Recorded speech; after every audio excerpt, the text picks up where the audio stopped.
Hi, I'm Amy Wolf with VUCast. It's hard not to get choked up when you see these heartfelt homecomings as thousands of American troops return from the war in Iraq.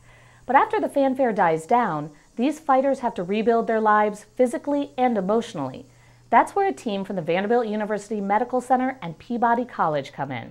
Researcher and psychologist Susan Douglas Kelly and VUMC's Lynn Webb are working with the Army to expand the number of soldiers getting help with the mental and emotional problems.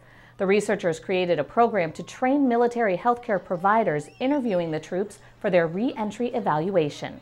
What we determined, together with an expert panel from the military and talking to a lot of military healthcare providers, we decided to focus on the interview and the communication patterns and the relationship building.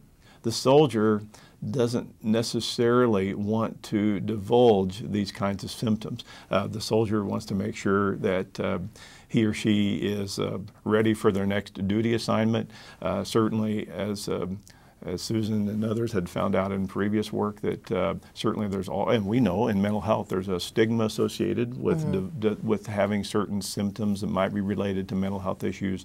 And so probably most unlike patients, soldiers may not actually want to disclose these things. And so even more importantly, that we had to try to find ways to help providers to have soldiers open up. Kelly and Webb have already done the training on several military bases.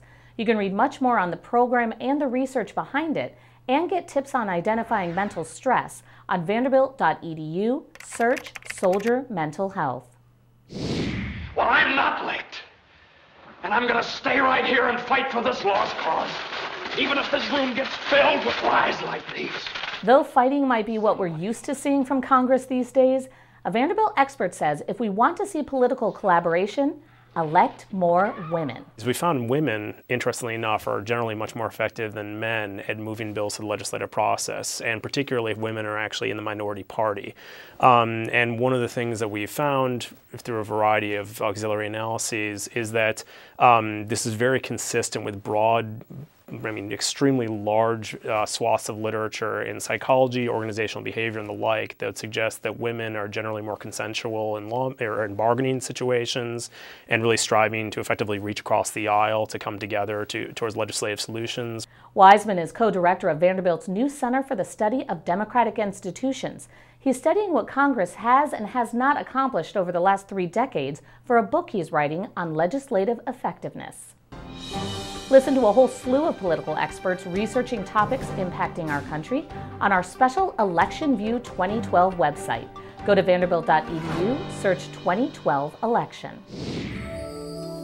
I believe the children are our future. Teach them well and let them lead the way. I'm not trying to get an old Whitney Houston song stuck in your head, but we all know children are the future. Here at Vanderbilt, our focus on smart and creative students starts far earlier than college. Vanderbilt Programs for Talented Youth offers a unique series of classes and camps for kids ranging from kindergarten through high school. We are paving the way in Celtic band harmonization. We're making history. It's better than school, but it's still learning, so you actually get something out of it. We're learning, eating, and sleeping here. You're with friends, you're with people who think like you. And the classes are so much fun. And like people are like, oh, where are you going? You're going to like Smart People Camp? I'm like, yeah, it's nerd camp. It's pretty awesome. 9.4009. Are you sure you're using billion, 10 to the 9th? Yeah. Vanderbilt Programs for Talented Youth are now accepting applications for spring and summer programs. Learn more on vanderbilt.edu, search PTY. For VUCast, I'm Amy Wolf.